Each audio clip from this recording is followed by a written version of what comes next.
Good evening and welcome to ICU TV Main News. Here are the stories making headlines. HH directs action on Chililabombwe water challenges. Man detained for alleged murder of 5-year-old nephew in Lusaka. 4-year-old boy drowns in Mwense. And in international news, Ghana postpones Ramaphosa's visit amid xenophobic tensions. In sports news, European teams dominate World Cup knockout stage.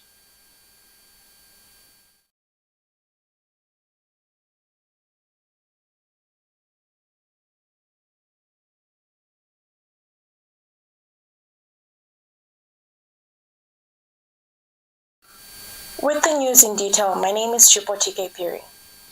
President Hakainde Hichilema has directed Mulonga Water Supply and Sanitation Company Limited to intensify efforts to resolve the present water supply challenges affecting residents of Chililabombwe. The directive aims to improve access to safe and clean water through practical and sustainable solutions while strengthening service delivery.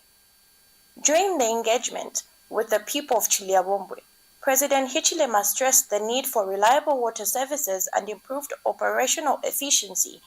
Government says improving water and sanitation infrastructure remains a priority in its efforts to enhance the quality of life for citizens. The president also highlighted renewed investments in Konkola Copper Mines KCM, Lubangwe Copper Mine and the Mingomba project, saying the developments are expected to create jobs, attract investments and boost Zambia's mining sector. The renewed activity is also expected to increase local participation, support skills development and contribute economic growth in Chililabombwe. Police in Lusaka have detained a 30-year-old man identified as Clayton Piri in connection with the alleged murder of his 5-year-old nephew, Samuel Piri, in George Compound, Matero. The incident is reported to have happened on July 6, 2026, around 20 hours, and was reported to Matero Police Station shortly after midnight on July 7, 2026.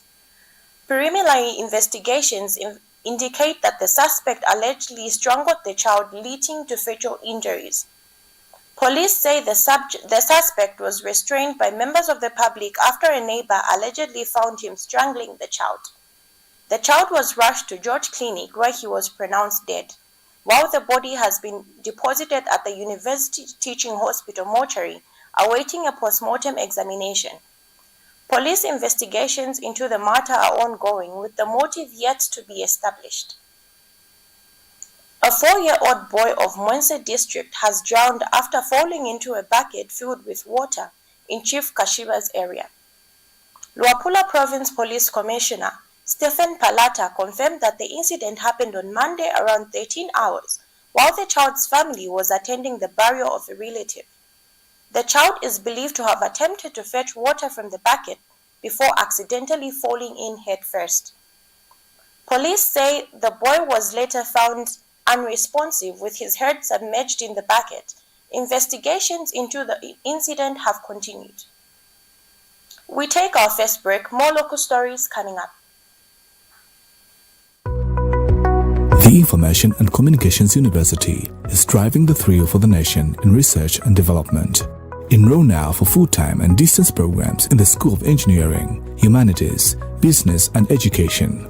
To apply, visit our website at www.icuzambia.net or call us on +260 211 221 662 or 0966 342 359. Sponsorship is available.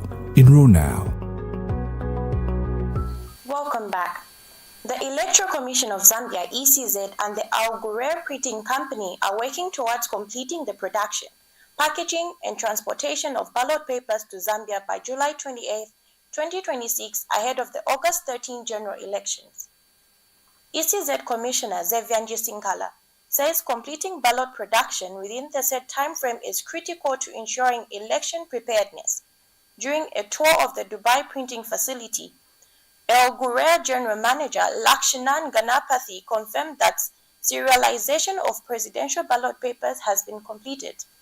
Mr. Ganapathy said parliamentary ballot papers have been printed for 75 constituencies, representing about 2.2 million ballots, while mayoral ballot papers have been produced for 18 constituencies.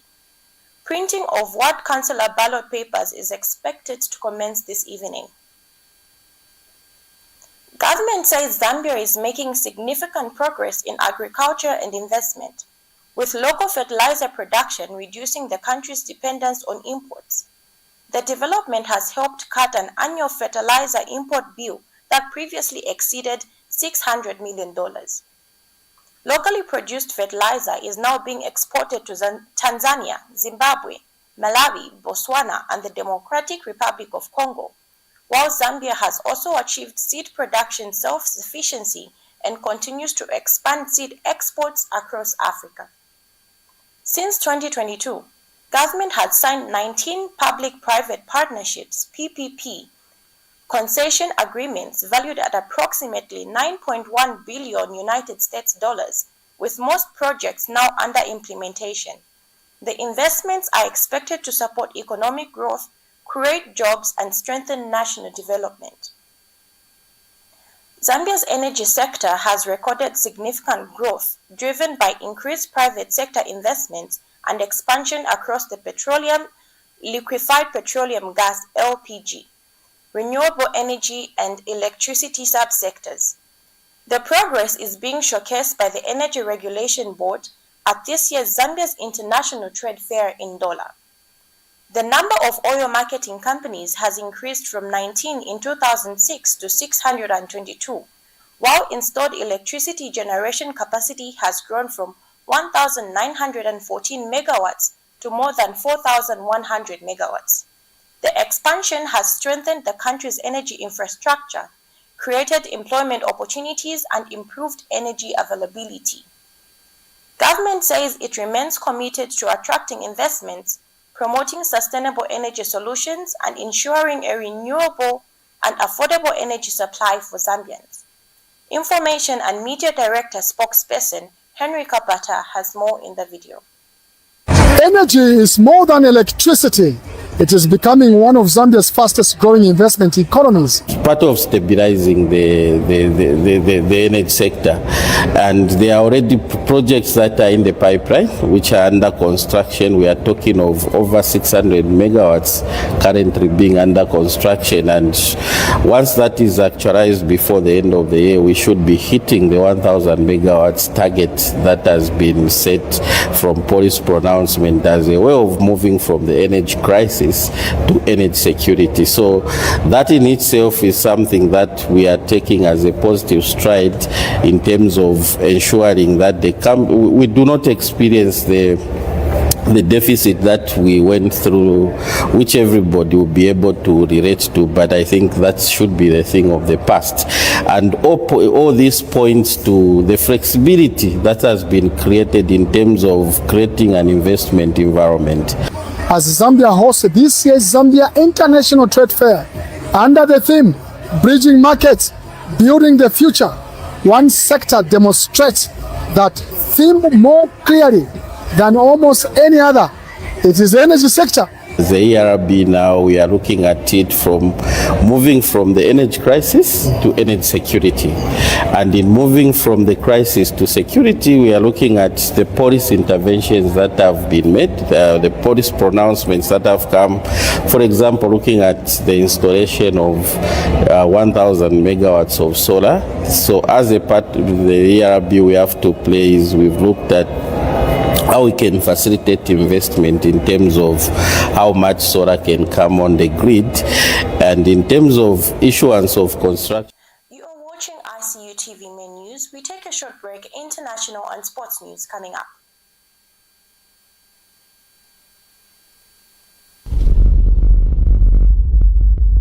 The Information and Communications University is complementing government effort in promoting legal and safe mining for all Zambians. ICU is offering a short practical training course to artisanal and small-scale miners and those who intend to venture into mining.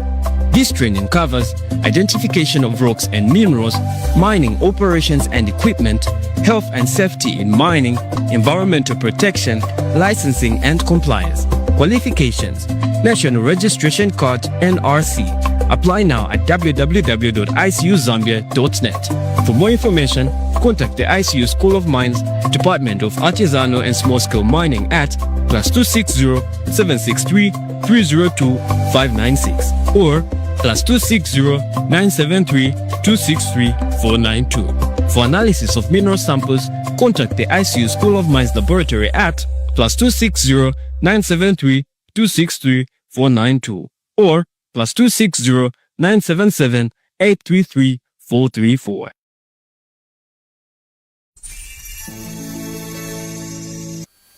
Ghana has postponed a planned visit by South African President Cyril Ramaphosa following tensions caused by xenophobic rallies in South Africa that led to the repatriation of hundreds of Ghanaians. The visit, which was scheduled for the first week of August, has been deferred as concerns grew that President Ramaphosa's presence could trigger protests in Ghana. Ghanaian government spokesperson Felix Kakwe Osofu confirmed that the decision was made due to the current atmosphere surrounding xenophobia. South African presidential spokesperson Vincent Mangwanya said the two countries remain committed to strengthening cooperation and advancing the African agenda. He added that both governments will continue engaging through diplomatic channels to agree on a new date for the meeting. We take a short break. Sports news is coming up. The Information and Communications University stands as one of Zambia's fastest growing private universities. Now, it does not just provide classroom learning, but world-class education that goes beyond the classroom. Coming soon, exclusively on ICU TV, is Beyond the Classroom, a series that showcases what matters most, practical learning and hands-on skills development. From the School of Agriculture to mining, from engineering to media studies, Beyond the Classroom will reveal the unique side of ICU. It will help prospective students looking for the right university make informed decisions about their future. Now, this series will unpack the practical learning experiences offered across every school and every course.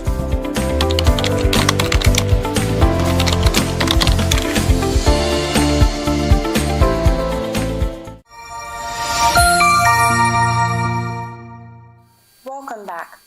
European teams have dominated the FIFA World Cup round of 16, leaving Argentina and Morocco as the only non-UEFA countries still competing in the tournament. Morocco advanced to the next stage after defeating Canada, while Egypt were eliminated by Argentina in a closely contested match. The United States also exited the competition after a heavy defeat of Belgium, despite earlier winning an appeal that overturned a red card decision.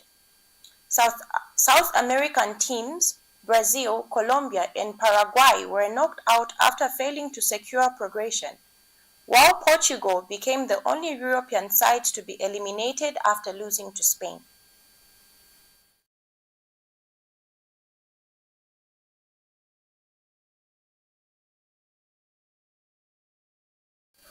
That sports item brings us to the end of the main news, but before we go, a recap of the headlines. A church directs action on Chililabombwe water challenges. Man detained for alleged murder of 5-year-old nephew in Lusaka. 4-year-old boy drowns in Mwense. And in international news, Ghana postpones Ramaphosa's visit amid xenophobic tensions. In sports news, European teams dominate World Cup knockout stages. Thank you for watching. For more news updates, stay glued to our Facebook page, which is ICU TV, and our website, ICUTVZM.com. Good night.